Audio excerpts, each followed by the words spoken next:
오늘 우리에게 주시는 하나님 말씀은 로마서 6장 21절부터 23절입니다. 함께 합독하겠습니다. 시작. 너희가 그때에 무슨 열매를 얻었느냐?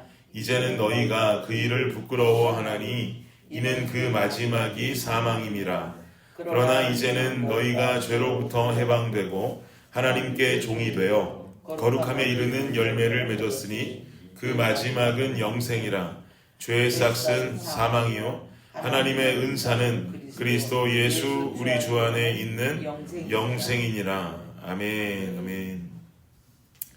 제가 살고 있는 동네에서는 매년 새로운 학기가 시작될 때마다 백투스쿨 카니발이라는 타이틀로 아이들이 즐길 수 있는 카니발을 동네에서 열어줍니다.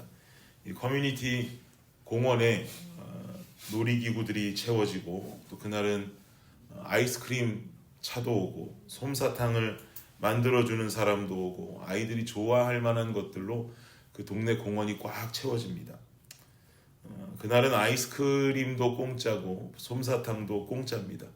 놀이기구도 돈을 내지 않습니다.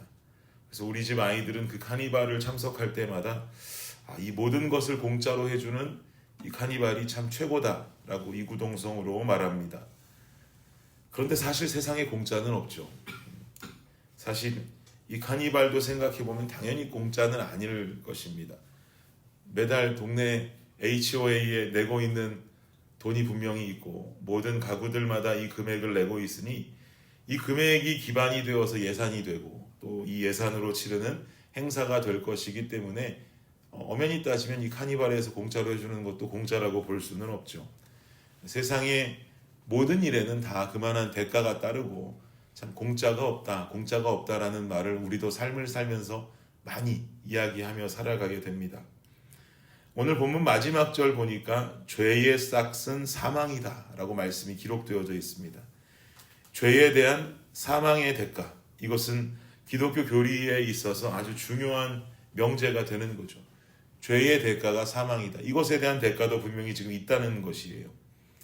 인간이 하나님의 뜻에 순종하지 않고 지은 모든 죄에는 사실은 죽음이라는 대가가 반드시 따라야 맞다는 것입니다. 그런 이 죽음을 면키 위해서는 누군가 이 죄를 위해 죽어야 이 죄가 용서되어질 수 있다라고 하는 결론에 다르게 되는 것이죠. 그래서 이 문제의 해결을 위해서 이 땅에 예수 그리스도께서 오셨습니다. 나의 죄를 위해 예수 그리스도께서 십자가의 죽으심으로 말미암아 나의 죄를 구속해 주셨는 줄을 믿습니다. 그리고 23절 보니까 이렇게 기록하는데요. 죄의 삭은 사망이요라고 말하더니 하나님의 은사는 그리스도 예수 우리 주 안에 있는 영생이다. 죄의 삭은 사망이다. 그러나 이에 대조되는 말씀으로 이어지기를 하나님의 은사는 그리스도 예수 우리 주 안에 있는 영생이다라고 기록합니다. 우리는 예수 그리스도의 보혈로 구속함을 입은 하나님의 자녀들입니다. 그렇다면 우리는 이제 하나님께서 주신 은사, 즉 선물이라고 할 수 있는 영생 얻은 자녀의 삶을 살아가야 한다는 것이죠. 그런데 우리의 삶이 영생함을 얻은 하나님 자녀다운 삶을 살아가고 있는가? 여기에 대해서 아무도 자신 있게 아멘하기가 쉽지 않은 질문이 될 것입니다. 본문 21절을 보니까요. 21절 다시 한번 우리 좀 볼까요? 시작.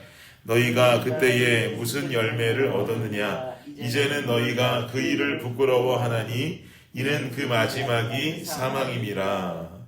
너희가 그때에 무슨 열매를 얻었느냐? 여기서 말씀하는 그때가 가리키는 때는 바로 죄 가운데 빠져 살아가던 옛사람으로 살던 때를 가리킵니다. 흔히 성도의 삶은 예수 그리스도를 인격적으로 만나기 전과 만나기 이후의 삶으로 구분되어져 나눠지게 되죠. 예수님을 인격적으로 만나기 이전의 삶은 복음을 모르고 당연히 죄 가운데 빠져있는 삶, 죄와 가까운 삶을 살아올 수밖에 없습니다. 이렇게 살아가던 때를 우리는 옛사람의 때다라고 이야기를 하죠. 그러나 예수님을 믿고 인격적으로 주님을 경험한 자의 삶은 이러한 옛사람의 모습을 모두 벗어버리고 새사람의 모습으로 살아가야 하는 줄로 믿습니다. 사랑하는 여러분, 하나님 믿으십니까? 우리 안에 죄악의 습관이 남아있고 하나님 원치 않는 삶의 모습으로 살아가는 이 삶은 예수님을 믿기 전 옛사람의 습관을 버리지 못하고 살아가는 것과 동일합니다. 새 사람이 되었다면 우리는 이 습관과 구습을 다 벗어버리고 영생 얻은 백성다운 모습으로 살아가야 될 것입니다. 예수님을 믿는다고 해서 우리에게 찾아오는 어떤 죄악의 유혹 속에서 자유로워지는 것은 아니죠. 예전에 한번 우리 청년 사역할 때 초신자였던 청년이 저한테 그런 질문한 적이 있어요. 제가 하도 세례받아라 세례받아라 하니까 그 친구 하는 말이, 세례받으면 죄의 유혹이 사라지는 건가요? 라고 저한테 물어보더라고요. 그렇지 않죠. 세례를 받고 예수님을 믿는다고 해도 죄악의 유혹 속에서 인간이 자유로워지는 것은 아닙니다. 여전히 그 유혹은 우리에게 동일하게 달콤하게 다가오고 우리로 하여금 우리의 영이 넘어지게 만들 수 있도록 계속 우리를 유혹합니다. 그러나 우리 모두는 예수님 피값 주고 살아난 존재들입니다. 예수님 십자가 고통과 그 영광의 사건으로 생명 얻은 존재들입니다. 실제로 우리 삶에 누가 내 목숨과 내 생명을 실제로 구해주었다면, 어떤 차가 나를 치려고 하는데 누가 나를 구해주고 그 차에 뛰어들어 죽어버렸다면 우리는 사실 우리의 삶을 더 이상의 내 삶이 아니라 그 은혜에 감사한 삶으로, 날 위해 대신 죽은 그 사람에게 감사한 모습으로 그 사람을 위해 살아가는 삶을 살아가게 될지 모르겠습니다. 그러나 예수 그리스도의 십자가의 죽음은 이만큼이나 실제가 된다는 것이죠.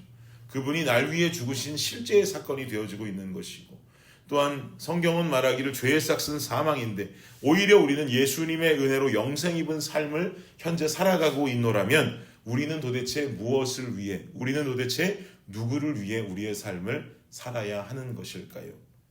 이제 나의 옛사람은 완전히 죽어버리고 예수로 살아가는 새 사람의 모습으로 살아가기를 원합니다. 이제 더 이상 나만을 위해서, 나만에게 집중하며 살아가는 것이 아니라 날 위해 십자가에 죽으신 그분의 사랑 감사하며 또 날 위해 십자가에 죽으신 예수 그리스도를 위해, 하나님을 위해 살아갈 수 있는 우리가 되기를 원합니다. 나는 죽고 예수로 살며 예수로 충만해지는 삶, 내게 새로운 생명을 허락하신 하나님 앞에 감사함으로 그분 위에 살아가는 저와 여러분의 귀한 하루와 삶이 되시기를 예수 그리스도의 이름으로 축복합니다. 기도하겠습니다. 주님 감사합니다. 온전히 죄악에 빠져 죄의 싹은 사망이기에 죽을 수밖에 없었던 우리의 삶을 구원하여 주신 아버지 하나님, 이 삶이 실제이라면 우리가 더 이상 나만을 위해 내 옛사람의 죄악된 모습만을 바라보며 살아갈 수는 없다는 것을 주님 앞에 고백합니다. 성령께서 인도하여 주심으로 죄악의 유혹이 우리 삶에 아무리 많이 찾아온다 할지라도 성령이 함께 하심으로 그 유혹을 이겨나가고 또한 하나님 안에 은혜 안에 살아갈 수 있는 우리 모든 성도님들이 되게 하여 주옵소서. 그리하여 바울의 고백과도 같이 옛사람의 습관과 구습을 모두 벗어버리고 새 사람을 옷 입어 살아갈 수 있는 우리가 될 수 있도록 주님 역사하여 주시옵소서. 감사합니다. 예수님의 이름으로 기도드립니다. 아멘.